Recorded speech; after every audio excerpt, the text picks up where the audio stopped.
தமிழ் நண்பர்கள் அனைவருக்கும் வணக்கம். அக்னி சிறகு சேனல் சார்பாக இந்த வீடியோவுக்கு உங்களை அன்புடன் வரவேற்பது நான் உங்கள் கௌசி. வாவ், சூப்பரான பியூட்டிஃபுல்லான ஒரு எபிசோடுங்க.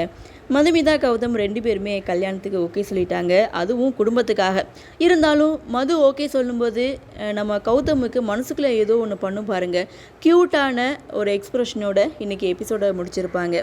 சரி, என்ன நடந்தது அப்படின்னு பார்க்கும்போது மதுக்கிட்ட என்னாச்சுன்னு சொல்லி அவங்க அம்மாவும் தங்கச்சியும் விசாரிக்கிறாங்க. ஆனால் மது எதுவுமே சொல்ல மாட்டாங்க. இதனால ரேணுகா கோவப்பட்டு மது திட்டிட்டு ரெஸ்ட் ரூமில் போய் அழுதுட்டு இருக்காங்க. ஏன்னா தான் பொண்ணுக்கு நல்ல ஒரு வாழ்க்கையை அமைச்சு கொடுக்க முடியலையே, நல்ல ஒரு பையனை பார்த்து கல்யாணம் பண்ணி வைக்க முடியலையே அப்படின்ற வருத்தம் ரேணுகாவுக்கு இருக்க தான் செய்யுது.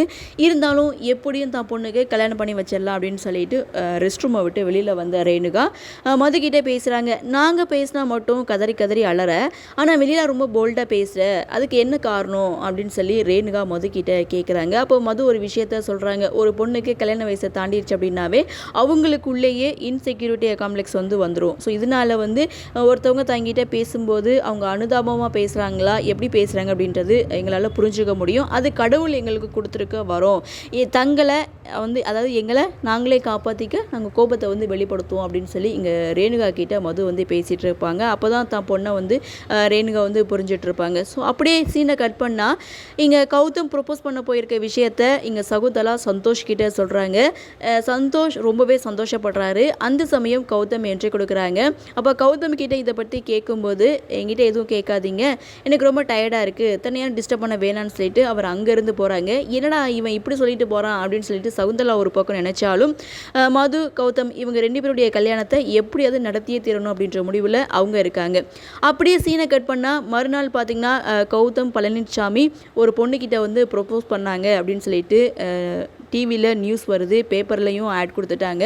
ஸோ இதை தெரிஞ்சுக்கிட்ட ரேணுகா இவங்க ரெண்டு பேருமே ப்ரொப்போஸ் பண்ணியிருக்காங்க அப்படின்னு சொல்லி தப்பாக புரிஞ்சுக்கிட்டு இங்கே மதுக்கிட்ட போய் பேசுகிறாங்க. அவங்களுக்கு ரொம்பவே சந்தோஷம். ஸோ சந்தோஷத்தில் அவங்களுக்கு என்ன பண்ணுறதுனே தெரியல. ஸோ மதுக்கிட்ட போய் பேசுகிறாங்க. மதுவும் இதை பற்றி விளக்கமாக அவங்க ஃபேமிலிக்கிட்ட பேச முடியல. ஏன்னா ஒட்டுமொத்த ஃபேமிலியும் ரொம்பவே சந்தோஷப்படுறாங்க. அதே சமயம் டிவியில் இந்த நியூஸை கௌதம் சந்தோஷ் ரெண்டு பேருமே பார்க்குறாங்க. பார்த்து அடுத்த செகண்ட் கௌதம் ஷாக் ஆகினாலும் ஆஃபீஸ்லேருந்து எல்லாருமே கையில் ஒரு பொக்கையோட வாழ்த்து சொல்கிறாங்க.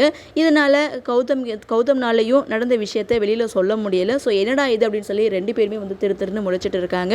இன்னொரு பக்கம் மதுமிதா ஃப்ளாட்டில் பார்த்தீங்கன்னா ப்ரெஸ்காரங்க எல்லாருமே இங்கே பேட்டி எடுக்க ஆரம்பிக்கிறாங்க. அது மது பார்க்குறாங்க. என்னடா இது, அங்கே நடந்த விஷயமே வேறு, ஆனால் இங்கே நடக்கிற விஷயமே வேறேன்னு சொல்லி எப்படி இவங்களுக்கெல்லாம் புரிய வைக்க போகிறேன்னு சொல்லி மது ஒரு பக்கம் நினச்சாலும் கௌதம் அதை பற்றி தான் நினைக்கிறாங்க. அதே சமயம் இங்கே மதுமிதா தனியாக நின்றுட்டு இருக்கும்போது கௌதம் மதுவுக்கு கால் பண்ணுறாங்க.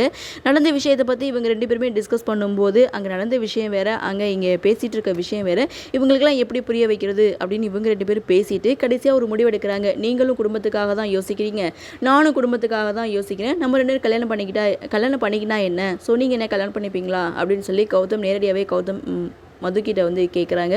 ஸோ மதுவும் ஓகே சொல்கிறாங்க. கொஞ்சம் தயங்கினாலும் அடுத்த செகண்ட் ஓகே சொல்கிறாங்க. ஸோ இங்கே ஓகே சொல்லும்போது நம்ம ஹீரோவுக்கு மனசுக்குள்ளே ஏதோ ஒன்று பண்ணும். அதை க்யூட்டான ஒரு எக்ஸ்ப்ரெஷனில் இந்த இடத்துல ஹீரோ காமிச்சிருப்பாங்க. ஸோ ஒரு வழியாக இங்கே கௌதம் மது ரெண்டு பேருமே கல்யாணத்துக்கு ஓகே சொல்லிட்டாங்க. அடுத்த ட்ராக் கல்யாண எபிசோடாக இருக்க போகுது. கல்யாணத்துக்கு பர்ச்சேஸ் பண்ணுறது, நிச்சயதார்த்தம், அப்புறம் எல்லாமே செம்ம என்டர்டெயின்மெண்ட்டாக போகுது. ஸோ பார்க்கலாம் அடுத்தடுத்து என்ன மாதிரியான சுவாரஸ்யத்தோடு கதைக்கள நகர்வை கொண்டு வராங்க அப்படின்றத நாமளும் பொறுத்திருந்து பார்க்கலாம். இன்றைய பகுதி பற்றின உங்களுடைய கருத்தை வழக்கம் போல் கமெண்ட்ஸில் பதிவு பண்ணுங்கள். இந்த வீடியோ உங்களுக்கு பிடிச்சிருந்தா லைக் பண்ணுங்கள், ஷேர் பண்ணுங்கள், மறக்காமல் நம்ம சேனலை சப்ஸ்கிரைப் பண்ணிக்கிறீங்கன்னு சொல்லி இந்த வீடியோவிலேருந்து விடைபெறுகிறேன். நன்றி, வணக்கம்.